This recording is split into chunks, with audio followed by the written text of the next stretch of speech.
food punishment that we had was called the chicken bucket.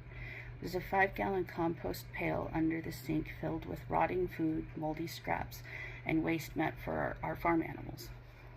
One time, I saw my sister eat a discarded banana from the bucket, and keep in mind, with food, we could lose our meals very easily. If we upset them at any time, we could get our breakfast, our lunch taken away, our dinner taken away.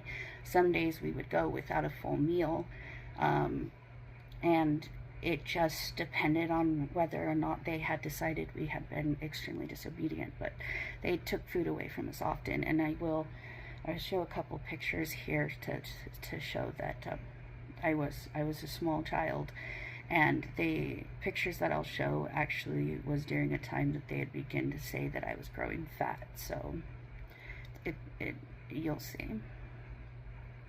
So after I saw my sister eat this banana, again, I was a tattletale. I wanted that praise.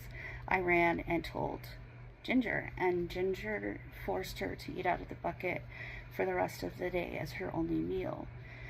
I do know that Roy had to eat from the chicken bucket a couple times, but I don't remember the stuff surrounding that.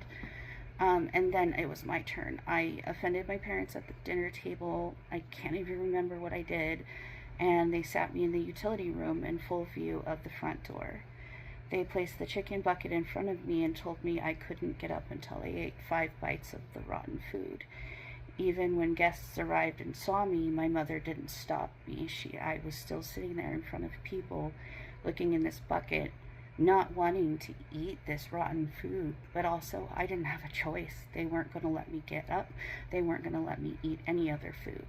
I had to take these 5 bites in order to suffer the consequences of whatever it was that I did to offend them at the table. And unfortunately, that was the first time that I decided that I was going to unalive myself, and that became a pattern that grew throughout the incidents. So another thing that was a big deal was not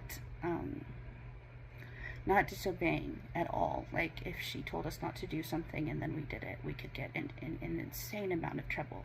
And an example of that is this story here. When I was about 9 or 10, I received a Butterfinger for my birthday. We didn't get treats often, like I said, and in our house, birthdays were a huge deal.